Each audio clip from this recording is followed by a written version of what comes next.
ॐ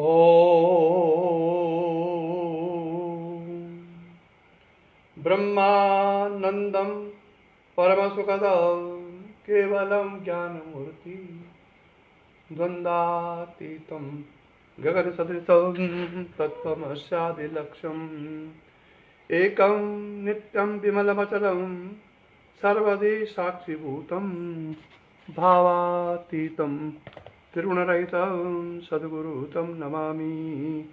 भावातीतं त्रिगुणरहितं सद्गुरुं नमामि। ॐ वन्दे देवोमापति सुरगुरु वन्दे जगत्कारणं वन्दे पन्नगभूषणं मृगधरं वन्दे पशूनां पति वन्दे सूर्यशशाङ्कवन्यनयनं वन्दे मुकुन्दं प्रियं वन्दे भक्तजनाश्रयश्च वरदं वन्दे शिवं शङ्करम्।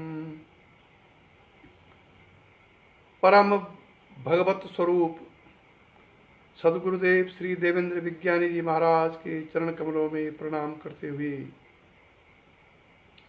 इस परंपरा के सभी साधक साधिकाओं की आध्यात्मिक उन्नति की प्रार्थना श्री चरणों में करते हुए शक्तिपात और ब्रह्म ज्ञान का तीसरा भाग आज शास्त्रों में वर्णित अन्य विधियों के अनुसार प्रवचन के माध्यम से प्रसारित किया जा रहा है। शक्तिपात विद्या एक आध्यात्मिक प्रक्रिया है जिसमें गुरु अपनी आध्यात्मिक शक्ति को शिष्य के अंदर प्रविष्ट करा करके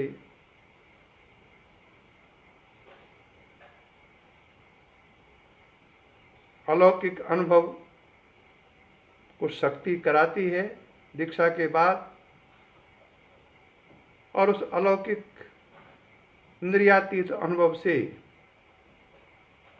शिष्य में गुरु के प्रति श्रद्धा, भगवान के प्रति श्रद्धा, ईश्वर के प्रति श्रद्धा और मन प्राण बुद्धि के कई प्रतिबंधों को हटाते हुए पहले जीव से ईश्वर और ईश्वर से ब्रह्म की प्राप्ति कराती है। इसी भाव से दीक्षा देनी चाहिए गुरु को और इसी भाव से शिष्य को दीक्षा लेनी चाहिए। कुछ साधकों से आज सुबह बात हुई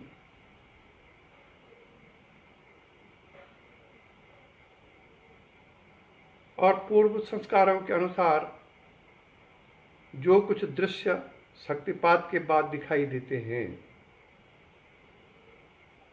वो अपने संस्कारों के कारण उसको कुछ और ही समझ लेते हैं, जिससे वो भ्रम में पड़ जाते हैं। एक साधिका ने कहा कि मुझे ये दृश्य दिखाई दिया, उसके बाद मुझे बुखार आ गया, तो वो भ्रम है उनका। दृश्य से बुखार नहीं आया, बुखार तो शरीर में स्वाभाविक रूप भी आ सकता है, या दबी हुई यदि कोई बीमारी है तो शक्तिपात से ऊपर उठ जाती है कुछ समय के लिए, और फिर बाद में वही शक्ति उसको अगर ठीक करना चाहे तो ठीक कर देती है। दीक्षा के बाद कुछ बहुत अच्छे दृश्य दिखाई देते हैं और कुछ बहुत खराब दृश्य दिखाई देते हैं। फल दोनों का समान है। अच्छे दृश्य दिखाई दें तो उनका भी फल वही है, और खराब दृश्य दिखाई दे तो उनका फल भी वही है। क्योंकि शक्तिपात दीक्षा एक कैसेट के समान है जो कि उल्टी चलती है। कैसेट तो उल्टी चलती है, दाहिनी तरफ। लेकिन शक्तिपात के दीक्षा के बाद शिष्य की जो चित्त रूपी कैसेट है वो उल्टी चलती है पूर्व जन्मों से इस जन्म की ओर। तो पूर्व जन्म में जो जो संस्कार आपके चित्त पर पड़े हुए हैं वही दृश्य रूप में दीक्षा के बाद बाहर आते हैं, और इस दृश्य के माध्यम से संस्कार कारण शरीर से खाली होते हैं। कारण शरीर से जब संस्कार खाली होने की प्रक्रिया उत्पन्न होती है तो वो दृश्य रूप में दिखाई देते हैं। कभी वो दृश्य बहुत भयंकर डरावनी आश्चर्यचकित होते हैं, और कभी वो दृश्य बहुत सुंदर, बहुत मन भावन, बड़े अच्छे दृश्य होते हैं। दोनों में आपका कारण शरीर खाली हो रहा है संस्कारों का। जो कारण शरीर में कई जन्मों के संस्कार संचित हैं वो उनमें खाली हो रहे हैं दीक्षा के बाद। अतः इससे घबराना नहीं चाहिए, बल्कि ये भावना करनी चाहिए कि मोक्ष के लिए ऐसे दृश्य बहुत आवश्यक है।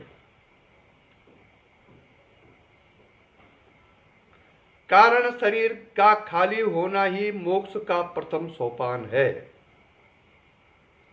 कारण शरीर में जो कुछ हमारे कई जन्मों के संस्कार संचित हैं, शक्तिपात दीक्षा के बाद वो संस्कार नष्ट होते हैं। शक्ति उनको कारण शरीर से मन में लाती है और मन से वो क्रियाओं के माध्यम से बाहर होते हैं।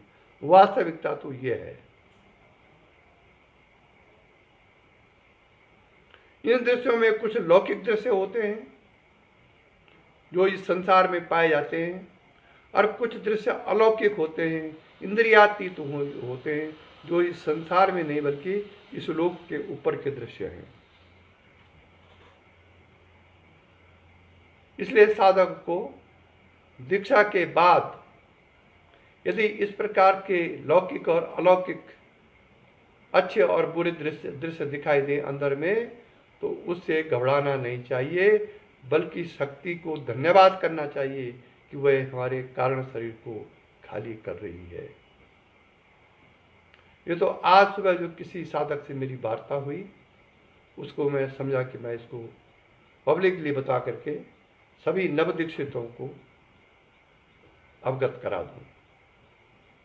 मैंने कहा कि कुछ साधक पूर्व जन्म से शुक्ल कर्मी होते हैं, कुछ कृष्ण कर्मी होते हैं और कुछ मिश्रित कर्मी होते हैं। तो संस्कारों के अनुसार ही आपको अच्छे बुरे दृश्य अंदर दिखाई देंगे, जिसका कि फल दोनों का एक है। कारण शरीर का खाली होना ही मोक्ष का प्रथम सोपान है। अतः इन दृश्यों से घबराएं नहीं, न आश्चर्यचकित हों, न ये इच्छा करें कि ये दृश्य दोबारा दिखाई दें, क्योंकि अच्छे दृश्यों में मन फिर लुभावना हो जाता है। हम इच्छा करते हैं कि दृश्य दोबारा दिखाई दें। अगर हम ऐसी इच्छा करते हैं तो हम शक्ति के कार्यों में बाधा पहुंचा रहे हैं। इसलिए इन दृश्यों को देखते समय न आश्चर्यचकित होना चाहिए, न भय रखना चाहिए, और न अटैचमेंट इन दृश्यों से रखना चाहिए। जो दिखाई दे तो ठीक और न दिखाई दे तो ठीक। अब चलते हैं कल के प्रसंग में। कल मैंने आत्म साक्षात्कार के बाद ब्रह्म ज्ञान की जो प्रक्रिया है उसको ऐतरेयोपनिषद के आधार पर बताया था और कुछ अपने अनुभव भी बताए थे। ऐतरेयोपनिषद एक उपनिषद है जो वेदांत की प्रक्रिया है। इन वेदांत की प्रक्रिया से बिना शक्तिपात दीक्षा लिए हुए भी जा सकता है, वो प्रक्रिया को अपना सकता है। यदि उसका धारणा बल इतना बढ़ गया हो तो वो भी ब्रह्म ज्ञान प्राप्त कर सकता है। लेकिन प्राण विद्या के अभाव में वो ज्ञान उतना सशक्त और उतना प्रैक्टिकल नहीं होगा जितना कि शक्तिपात दीक्षा के बाद का ज्ञान होगा। क्योंकि मैंने बताया था कि परोक्ष ज्ञान, अपरोक्ष ज्ञान और प्रत्यक्ष ज्ञान। प्रत्यक्ष ज्ञान इंद्रियों से होता है और परोक्ष ज्ञान शास्त्रों के पढ़ने से, गुरु के मुख के सुनने से होता है। अधिकतर आजकल लोग परोक्ष ज्ञानी ही हैं। अपरोक्ष ज्ञान कोई दुर्लभ है, जिसको जो आत्मा असंग है इसका प्रैक्टिकल अनुभव उसको हो जाए। ये मेरे विचार से जब तक प्राण विद्या जो शक्तिपात में होती है, प्राण का संचरण, प्राण का संगठन, प्राण का स्तंभन जब तक नहीं आता है, तब तक इधर प्रैक्टिकल अनुभव भी नहीं हो सकता है। शक्तिपात दीक्षा के बाद प्राण की जो यात्रा है वो प्रतिप्रसव मार्ग से उत्पन्न हो जाती है। प्रसव मार्ग से नहीं, प्रतिप्रसव मार्ग के अंदर की ओर चलती है यात्रा, और उससे प्राण में संगठन, प्राण का स्तंभन और प्राण के आधार पर आपका अनुभव उत्पन्न होता है, जो अच्छे साधक हैं। नारायण। अब मैं दूसरी प्रक्रिया बताता हूं जो कि शक्तिपात दीक्षा में ज़्यादा उपयोगी है। प्रथम है ओम का उच्चारण। प्राय इस संसार में सभी लोग, महात्मा, संत, सज्जन सब ओम बोल रहे हैं, लेकिन इस ओम का जो वास्तविक अर्थ है उसमें क्वचित ही शायद कुछ लोग समझ पाते होंगे, या वैसा उच्चारण करते समय वैसी धारणा बना पाते होंगे। ये एक व्यावहारिक अब आ गया है, जबकि ये ईश्वरवाचक शब्द है, ब्रह्मवाचक अक्षर है ये ओम। अब इस ओम के उच्चारण से या इस ओम की उपासना से जो विचार करने में जिनकी मंद बुद्धि है, जो विचार नहीं कर सकते, वो ओम की उपासना से या ओम के उच्चारण से भी ब्रह्म ज्ञान प्राप्त कर सकते हैं, विशेषकर शक्तिपात से दीक्षित साधक। हमारी दीक्षा परंपरा में जब दीक्षा होगी, हमारी बोल रहा हूं मैं, जहां तक मैंने अनुभव किया है,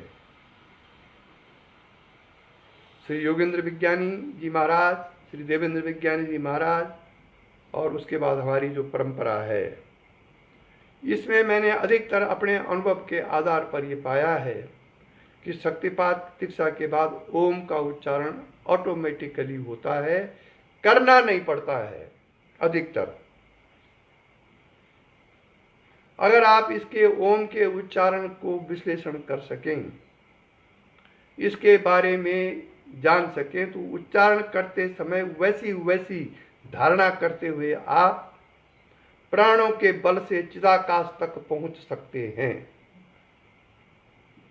और एक बार अगर आप प्राण बल से मन को उठा करके ओम के उच्चारण करते समय, जो कि ऑटोमेटिकली होता है, चिदाकाश में पहुंच गए, तो आपको अनुभव होगा व्यष्टि और समष्टि का। ये ओम का उच्चारण व्यष्टि और समष्टि की साधना में आप इसका प्रयोग कर सकते हैं।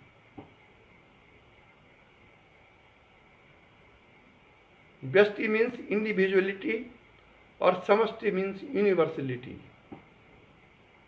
आप इसको प्राण के बल पर, जो कि स्वाभाविक होता है शक्तिपात दीक्षा के बाद, उच्चारण करके 16 मात्रा तक ले जाएं।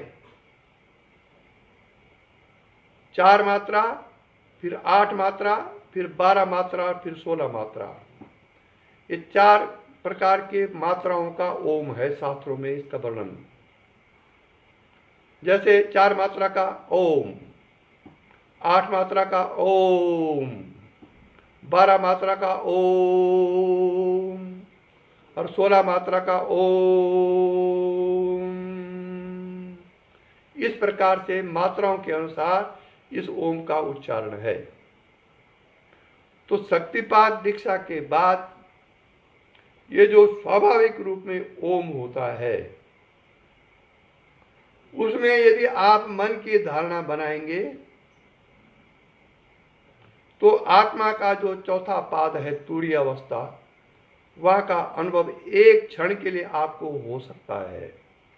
और जहां तुरीय अवस्था का अनुभव एक क्षण के लिए हुआ, तो आपके अंदर तूर्य के संस्कार सिंचित होते रहेंगे, अगर आप लगातार प्रैक्टिस कर रहे हैं तो। और एक दिन आएगा भविष्य में जब आप तुरीय अवस्था में स्थित हो जाएंगे, व्यवहार काल में भी नारायण बोलना पड़ेगा। अब कैसे बताता हूं। ओम, इसको प्रणव मंत्र भी बोलते हैं, प्रणवाक्षर, प्रणवाक्षर। इसको गीता में भगवान ने भी कहा है कि अक्षरों में मैं ओंकार हूं। कठोपनिषद में भी कहा गया है, कई उपनिषदों में कहा गया है, ओम के बारे में वर्णन है, शास्त्र वाणी है ये। लेकिन हमारी शक्तिपात दीक्षा के बाद ये अपने आप उत्पन्न होता है अच्छे साधकों को, अगर जिनका प्राण बल इतना ज्यादा हो गया है। तो इसलिए ओम के बारे में समझना आवश्यक है। अगर आप इस वर्णन को हृदयंगम करेंगे और तदनुसार ओम का उच्चारण की क्रिया जब आपको होगी, तो उस प्रकार की धारणा यदि आप बनाएंगे तो अवश्य में आपको तुरीय अवस्था या चिदाकाश में आप रमने लगेंगे, लगातार अभ्यास करने के बाद।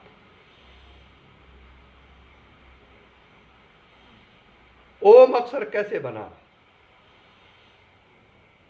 ओम कोई अल्फाबेटिकली नहीं है, ओम कोई व्यंजन नहीं है, ओम का कहीं कोई। ओम बना 3 अक्षरों से, आ प्लस ऊ प्लस माँ, और उसके नीचे जो हलंत होता है माँ के नीचे, उसको बोलते हैं चौथी अवस्था, माँ। ओम की चौथी अवस्था ओम। अब ये जो है, यह है चौथी अवस्था। तो आ अवस्था, आ जो अक्षर है वह सिंबल है जागृत अवस्था का। आ जो अक्षर है वो सिंबल है जागृत अवस्था का। प्लस ऊ जो अक्षर है वो सिंबल है स्वप्न अवस्था का। और माँ जो अक्षर है वो सिंबल है सुषुप्ति अवस्था का। और उसके बाद जो माँ पर हलंत है या ऊपर जो चंद्राकार बिंदु है वो सिंबल है तुरीय अवस्था का। इस प्रकार से ओम अक्षर में 4 अवस्थाएं निहित हैं, जागृत, स्वप्न और सुषुप्ति और तुरीय। जागृत, स्वप्न, सुषुप्ति साधन रूप हैं। ये जीव की 3 अवस्थाएं हैं, जागृत, स्वप्न और सुषुप्ति। प्रत्येक इस संसार का प्रत्येक प्राणी, कीड़े से लेकर हाथी तक, समुद्र में जितने प्राणी हैं, केकड़ा सेकड़ा, जितने 8 पांव वाले, 10 पांव वाले, बिना पांव वाले, और समुद्र के ऊपर पृथ्वी में जितने भी प्राणी हैं, सबकी ये 3 अवस्थाएं होती हैं। गाय, भैंस, मच्छर, चींटी जो कुछ है, ये बिना ये 3 अवस्थाएं प्रत्येक जीव की हैं, कमे बेसी।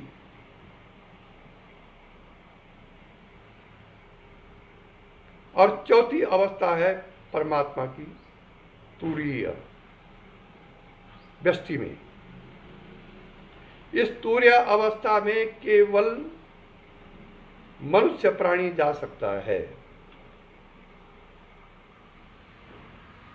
ये तुरीय अवस्था का अनुभव मनुष्य जीवन में यदि आप साधना करते हैं तो जागृत अवस्था भी इस तुरीय अवस्था का अनुभव कर सकते हैं। अन्य कोई प्राणी इसकी, तुरीय में जाते हैं प्राणी लेकिन उनको पता नहीं चलता है। तुरीय में नहीं जाएंगे तो जिंदे कैसे रहेंगे? इसलिए 3 अवस्थाएं तो जीव की हैं, जागृत, स्वप्न और सुषुप्ति, और चौथी अवस्था परमात्मा की है, भगवान की है, शिव की है। तो हमको इन 3 अवस्थाओं का साधन करना है और चौथी अवस्था में पहुंचना है। पहुंचना क्या, वो ऑटोमेटिक प्राप्त हो जाएगी अगर आप इन 3 अवस्थाओं के बारे में विचार किया तो। श्रीमन्नारायण। जागृत अवस्था, जागृत अवस्था मतलब जब हमारी चेतना बहिर्मुख हो जाती है, इंद्रियां बहिर्मुख हो जाती हैं, चेतना हमारी बहिर्मुख देखती है, आंख कान नाक सब खुले रहते हैं, हम व्यवहार उस अवस्था में कर सकते हैं, उसको कहते हैं जागृत अवस्था।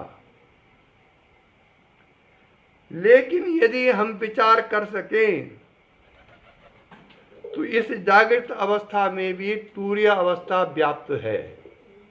अगर तुरीय अवस्था व्याप्त नहीं है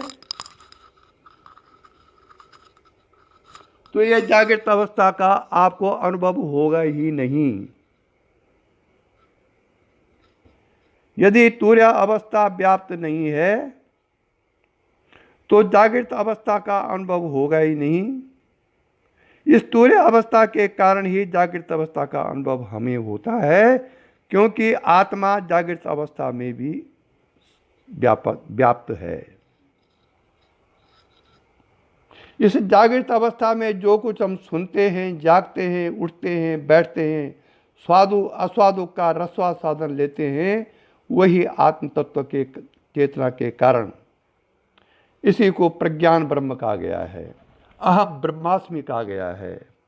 अगर ये तुरीय अवस्था व्याप्त न होती जागृत अवस्था में तो हमें किसी चीज का अनुभव ही नहीं होता, और इसका अभिमानी है विश्व, शास्त्र की भाषा के अनुसार।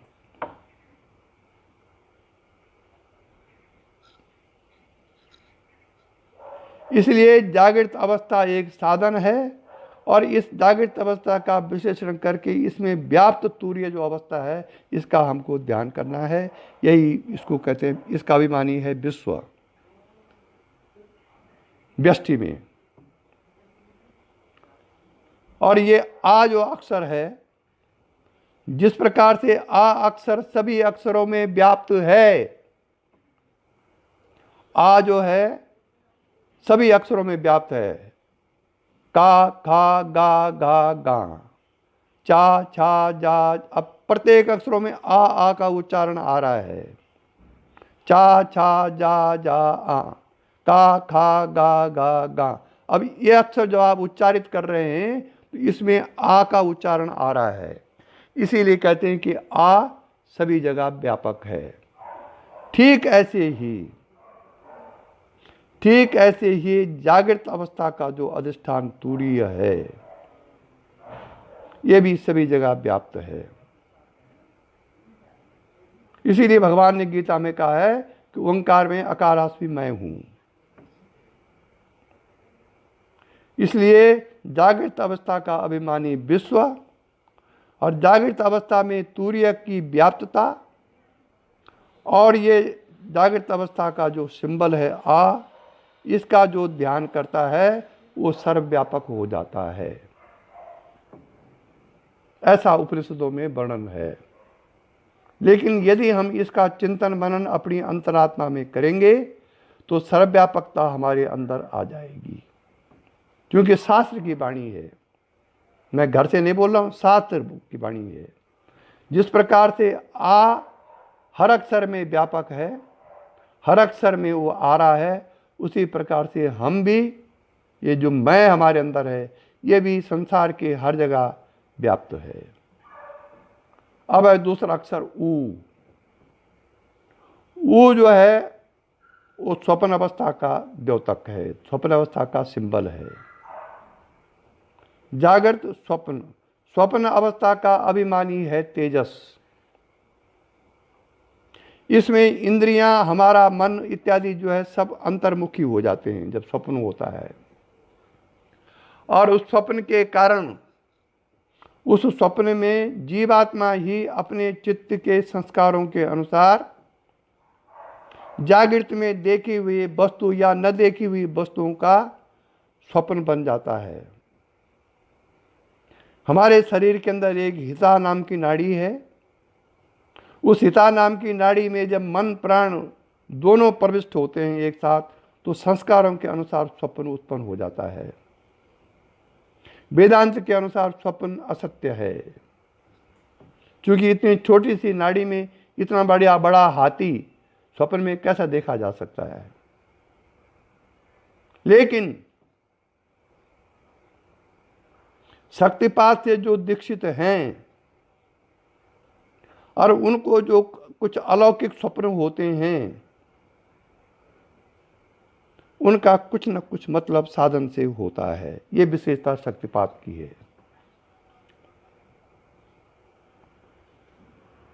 कभी कभी स्वप्न में साधन की अवस्था का जो परिचायक स्वप्न है वो भी देखा जा सकता है।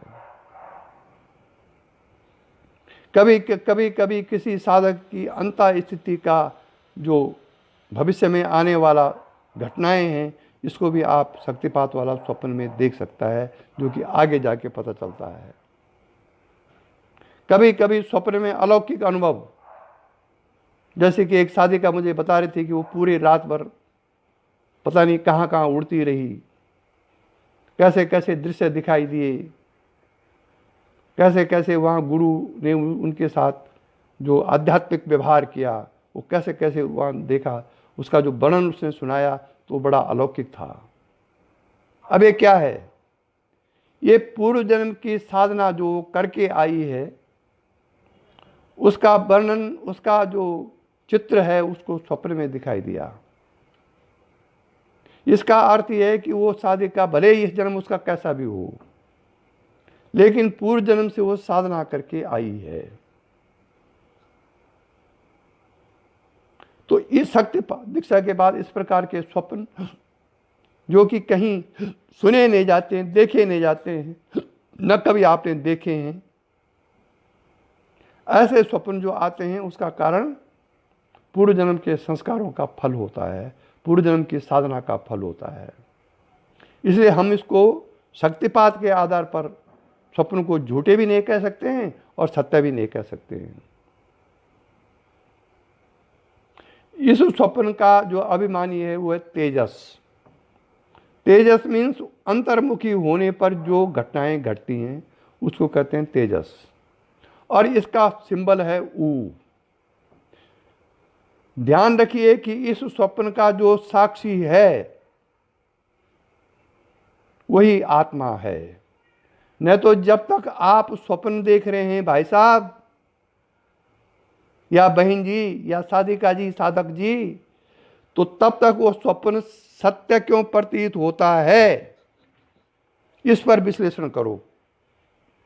जब तक हम स्वप्न देख रहे होते हैं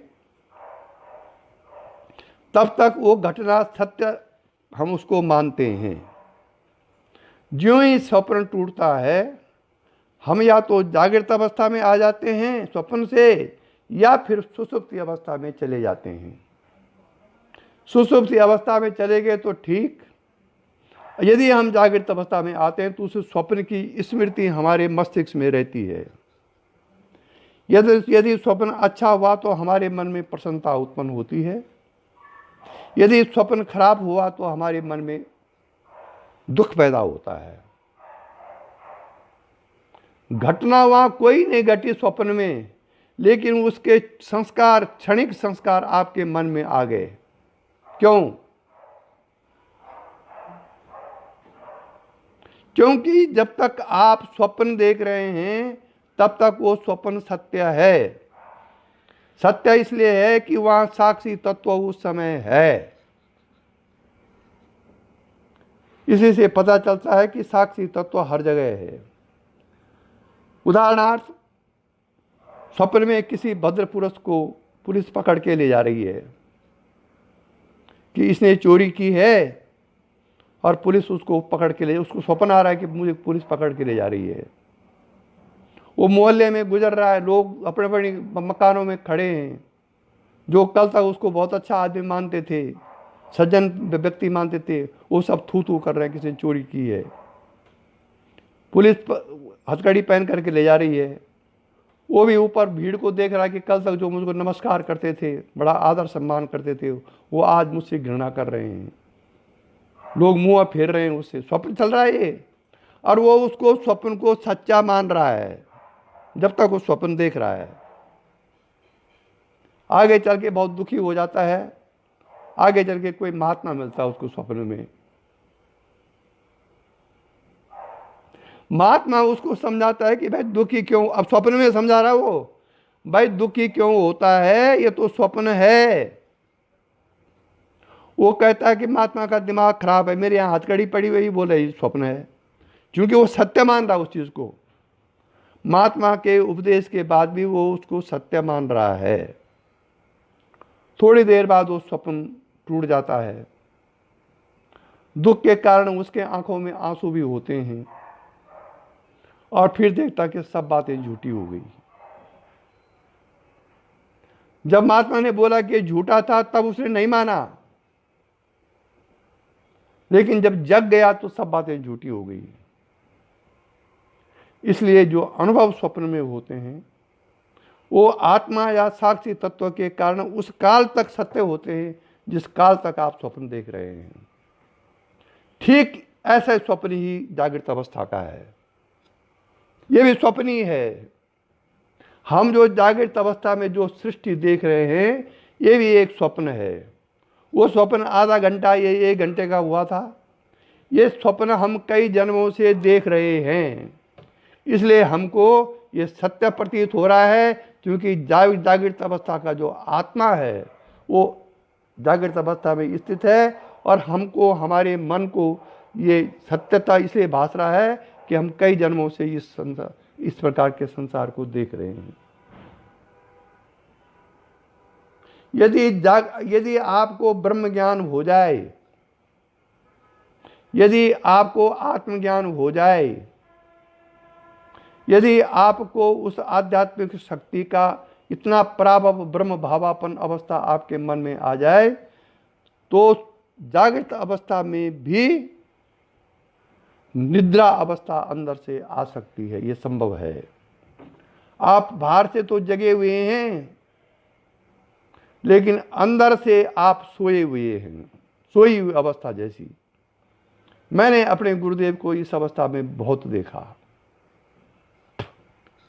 जब बाहर से वो सब कुछ कार्य कर रहे हैं और अंदर से वो बिल्कुल ब्रह्म भावापन अवस्था में, सोई हुई अवस्था में, जागृत में भी सोया हुआ भाव, ऐसा मैंने उनको बहुत बार देखा।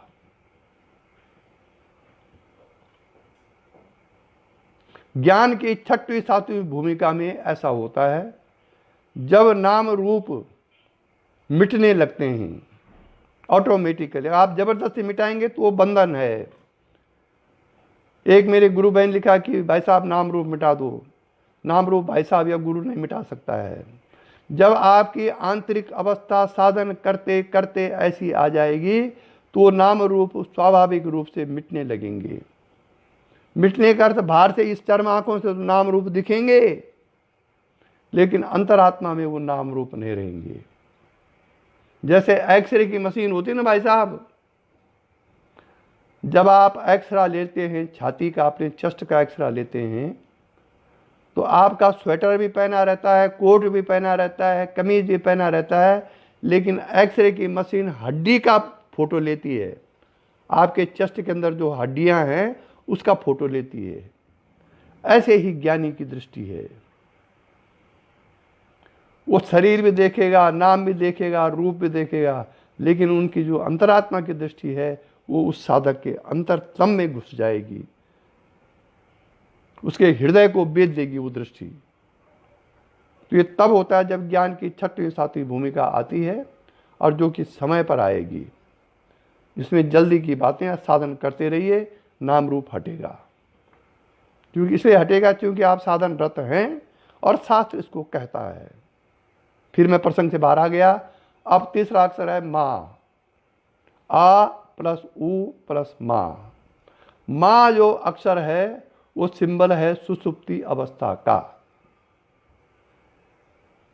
न जागृति नापि सुसुप्ति भावा, न जीवितम नो मरणम विचित्रम। अब यह है जो अच्छा साधक है उसकी एक अवस्था ऐसी आ जाती, यही है पदार्थ भावनी अवस्था। योग तारावली में कहा गया है कि ऐसा जो ज्ञानी है, ऐसा जो साधक है, वो क्या है? न जागृति नापि सुसुप्ति भावा, न जीवितम नो मरणम विचित्रम। न उसकी जागृत अवस्था है, न उसका सुसुप्ति भाव है, न वो जीवित है और न वो मरा हुआ है। एक ऐसी विचित्र अवस्था है ये, जिस साधक को कभी आ जाए वो परम भाग्यशाली। तो ये सुसुप्ति अवस्था जो है ये भी एक साधन है, साध्य नहीं है ये। सुसुप्ति से आप परमात्मा कैसी सृष्टि रचता है इसका विश्लेषण कर सकते हैं। कहा गया ना प्रश्न, अहम एको अहम बहुत श्यामा। परमात्मा ने सोचा कि मैं एक हूं और बहुत हो जाऊं। इसको मिलाइए आप अपनी सुसुप्ति से, ब्रह्म ज्ञान में बड़ा सहायक हो गए।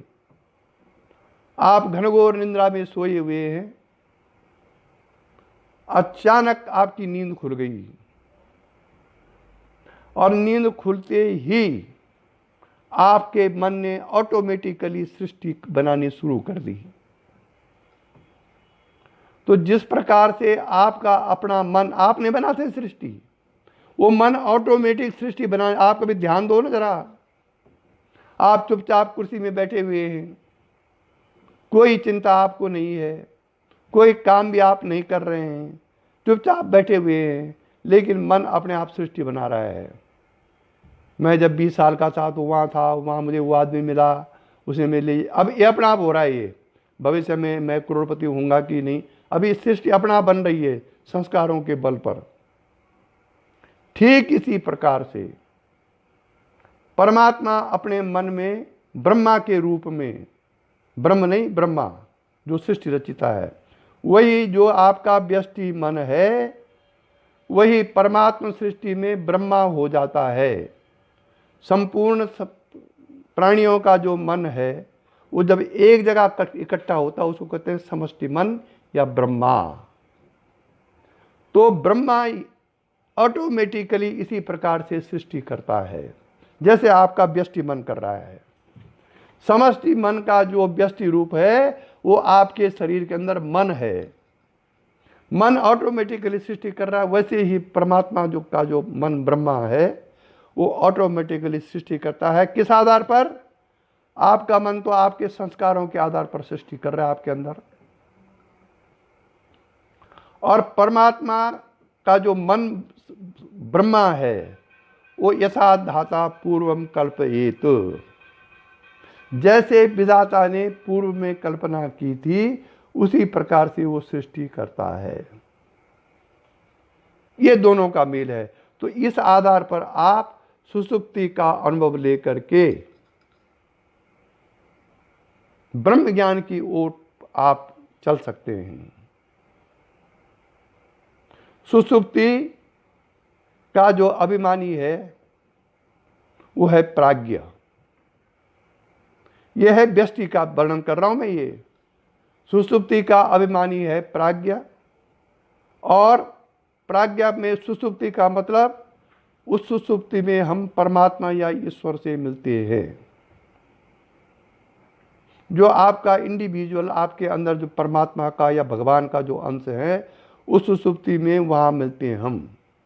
लेकिन एक तमोगुण का आवरण वहाँ रहता है जिससे हमको पता नहीं चलता कि हम सोए हुए परमात्मा से मिल रहे हैं, क्योंकि तमोगुण का आवरण सुसुप्ति में रहता है और परमात्मा का जो आत्मा का जो प्रकाश है वो उस तमोगुण पर पड़ता है, और उस प्रकाश का तमोगुण पर जब उसकी छाया पड़ती है तो हमारे सोए हुए अवस्था में हमारे मन पर पड़ता है। इसीलिए सुसुप्ति में आनंद की अनुभूति होती है जब आप उठते हैं। आप कहते हैं कि हम तो सुख से सोए आज, लेकिन हमको कुछ पता नहीं चला। ये देखो, सुख से सोए, अच्छी नींद आई, सुख का अनुभव हुआ, लेकिन हमें पता नहीं क्या हुआ, पता नहीं चला कुछ। तो आनंद की अनुभूति हुई लेकिन अज्ञान, पता नहीं चला कुछ का मतलब अज्ञान से हुई।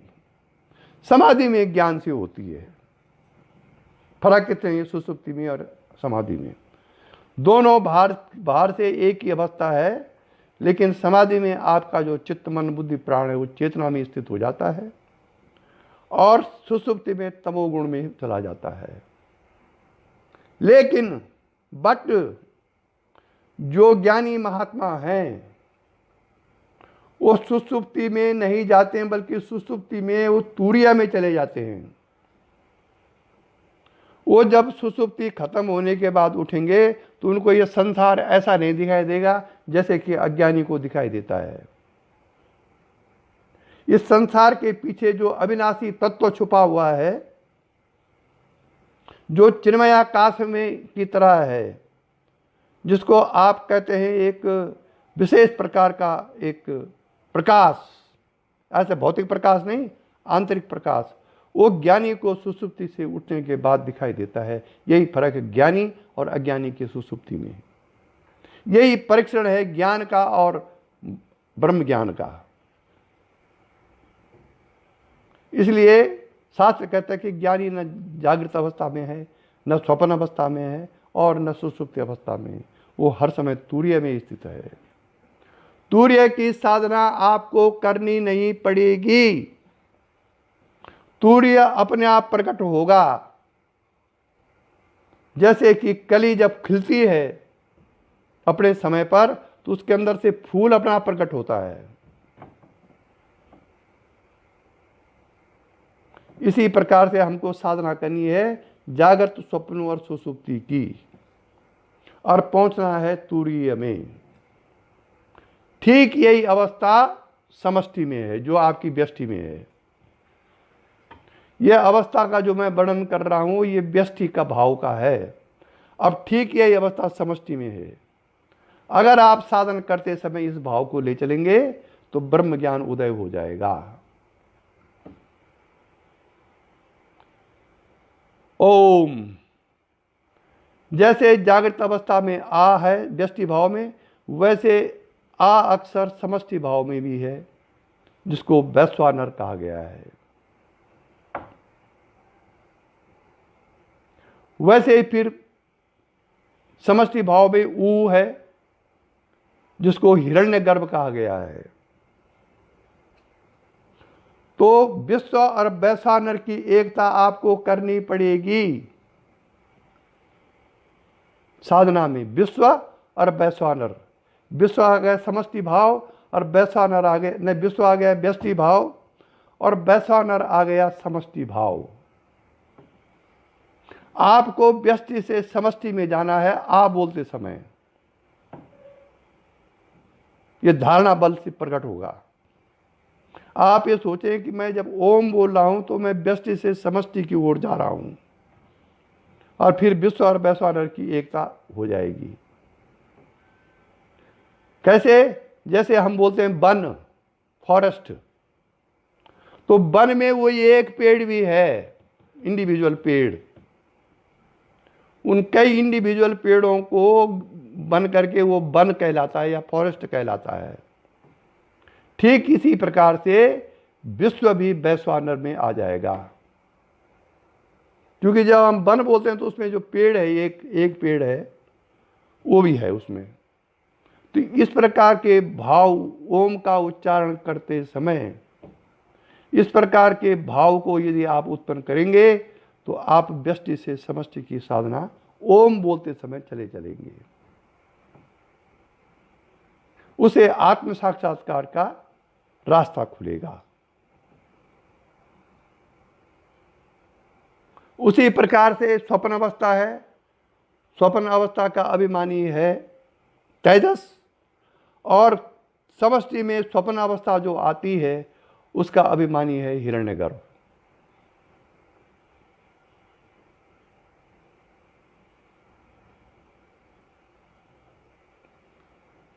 अगर आप स्वप्न के अवस्था के समय इतना चेतन रह सकें साधना के प्रभाव से कि स्वप्न अवस्था में जो उसका तेजस अभिमानी है, जो कुछ आप स्वप्न देख रहे हैं उसको आप इतनी सजगता से देखें कि ये विश्व में, उसमें समष्टि में भी ऐसा होता होगा, क्योंकि शास्त्र कह रहा है। तो आप तेजस को और हिरण्यगर्भ की एकता कर सकते हैं। क्योंकि स्वप्न में हम जो कुछ सृष्टि रचते हैं इंडिविजुअल में, ठीक वही सृष्टि समष्टि में हिरण्यगर्भ में सृष्टि उत्पन्न होती है। अब आइए सुषुप्ति अवस्था में। ये व्यष्टि और समष्टि की एकता का साधन है। यहां व्यष्टि में सुषुप्ति है, उसका अभिमानी है प्राज्ञ, और वहां समष्टि में जो सुषुप्ति है उसका अभिमानी है अंतर्यामी या ईश्वर। इस सुषुप्ति एस सर्वेषु, इस सुषुप्ति में ही सब कुछ छुपा हुआ है। ये सुषुप्ति ही सर्वेश्वर है, क्योंकि वहां ईश्वर उत्पन्न होता है। इसलिए यदि आप इसका विवेचन करेंगे तो यहां जो आपका व्यक्तिगत ईश्वर है, जिस कारण से आपको आनंद अनुभव हो रहा है, वो फिर ठीक समष्टि में भी है। इसलिए सुषुप्ति की जिसका अभिमानी प्राज्ञ है, और व्यष्टि समष्टि सुषुप्ति की जिसका अभिमानी सूत्रात्मा अंतर्यामी या ईश्वर है, इन दोनों का मेल है, ये दोनों एक हैं। इसीलिए पिंड और ब्रह्मांड की एकता कही गई है। तो ये मैंने आपको ओम के आधार पर, यदि आपका ओम का उच्चारण करते हैं या आपको होता है शक्तिपात दीक्षा के बाद, तो इन सब चीज़ों को अंतःकरण में घुमा फिरा करके, इन सब चीज़ों का अंतःकरण में विश्लेषण करके यदि आप साधना करेंगे तो आत्म साक्षात्कार के बाद ब्रह्म ज्ञान अपने आप ही उदय हो जाएगा, बार बार चिंतन मनन करने, निधिध्यासन करने से। ये ओम के आधार पर किस प्रकार से ब्रह्म ज्ञान उत्पन्न होगा, उसकी एक विधि मैंने अपने शक्ति सामर्थ्य के अनुसार, अपने व्यक्तिगत ज्ञान के अनुसार, अपने व्यक्तिगत अनुभव के अनुसार, जिसका वर्णन शास्त्रों में भी है, आपको किया है।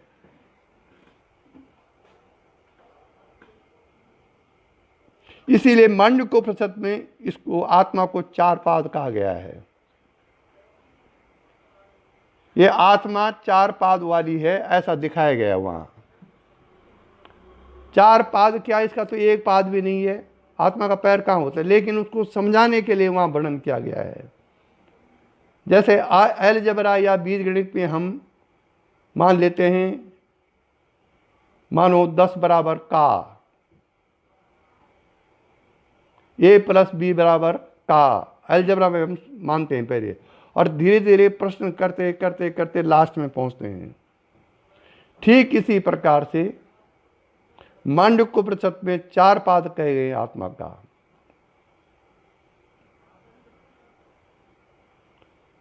और 4 पाद में कौन है, यही है आ, उ, मा और हलंत, जागृत स्वप्न सुषुप्ति और तुरीय। इन 4 पादों के अनुसार उस मांडुक्योपनिषद में समझाया गया है कि किस प्रकार से आप साधना करते करते तुरीय अवस्था में पहुंच सकते हैं।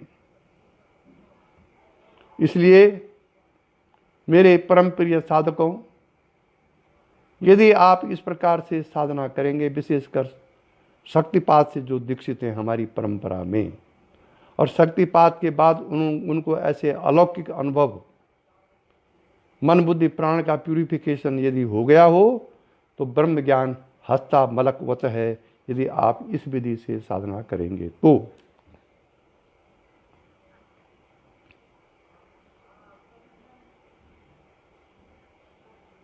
किसी गुरु के लिए या किसी परंपरा के लिए सबसे सुखद क्षण कौन है? वो सुखद क्षण वो है जब उसका साधक शास्त्रों में वर्णित जो साधन है उनके अनुसार चल करके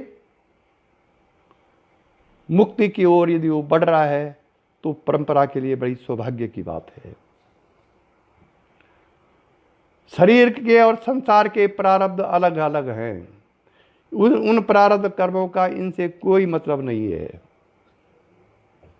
मतलब अगर है तो परमात्मा आपको साधन करते करते इतनी शक्ति देगा कि भयंकर प्रतिकूल प्रारब्ध होने के बावजूद भी आप अपने साधन में डटे रहेंगे। ये बात तो सुनिश्चित मैं अपने अनुभव से कह सकता हूं कि हमारे जीवन में दीक्षा के बाद जो कुछ घट रहा है या जो कुछ घटेगा, वो घटनाएं हमको मुक्ति की ओर ले जाएंगी, ये सुनिश्चित है। भले ही वर्तमान में वो हमको बड़ी खराब लग रही हूं, भले ही वर्तमान में समाज में हमारा उन घटनाओं के कारण बड़ा अपयश हो जाए, लेकिन आध्यात्मिक दृष्टि से यदि आप विश्लेषण करेंगे तो वो आपको मुक्ति की ओर ले जाने वाली घटना है। मैंने कहा था कि मेरी साथ जब घटनाएं घटी तो मुझे किसी महिला संत के दर्शन हुए, जिनको मैं जानता भी नहीं था व्यवहार में, न मैंने कभी पढ़ा था उनके बारे में। लेकिन अचानक जब वो आई और उन्होंने मुझे कहा, आदेश दिए, तो मेरा आंतरिक शोक मिट गया और उसके 5-7 दिन बाद मैंने उसके बारे में पढ़ा। तो क्या है ये चेतना के खेल हैं। क्योंकि हमको शरीराध्यास है, तो वो गुरुदेव, उस गुरुदेव के परंपरा के जो सिद्ध संत हुए हैं, वो सिद्ध लोग से चेतना के माध्यम से शरीर को लेकर के आपके सामने खड़े हो जाते हैं और आपको उपदेश देना शुरू कर देते हैं, जिसको कि ये जो भौतिक बुद्धि है आज के संसार में, कोई उसको समझ नहीं सकता है। इसलिए हमको कोशिश ये करनी चाहिए कि हम पंचकोशाबद्ध दर्शन से पंचकोशातीत दर्शन तक की साधना लगातार करते रहें और अंततः इस जीवन को सफल करते हुए मुक्ति का अनुभव प्राप्त करें। इसी के साथ आज का प्रवचन समाप्त हुआ। यही दिव्य दृष्टि हमें दीजिए भगवान, हो कण कण में निस दिन तुम्हारे ही दर्शन। लखूं नित्य सर्वत्र मूर्ति तुम्हारी, सुनो जड़ जगत से ये कीर्ति तुम्हारी। यही दिव्य दृष्टि हमें दीजिए भगवान, हो कण कण में निस दिन तुम्हारे ही दर्शन। प्रलय हो ये संसार और सृष्टि सारी, न बिचले कभी बुद्धि निश्चल हमारी। यही दिव्य दृष्टि हमें दीजिए भगवान, हूँ कण कण में निस दिन तुम्हारे ही दर्शन। तेरी शुभ सत्ता बिना हे प्रभु मंगल मूल, पत्ता तक हिलता नहीं, खिलता नहीं है फूल। ओम असतो मा सद्गमया, तमसो मा ज्योतिर्गमया, मृत्योर्मा अमृतं गमया। ओम शांति शांति शांति। ओम नारायणा योग कला प्रदानम, हर शांतम स्वभावम कलितात्म भानम, भगतम प्रियम दिव्य गुण अवतारम, हर वंदे गुरु तम परमार्थ सारम, वंदे गुरु तम परमार्थ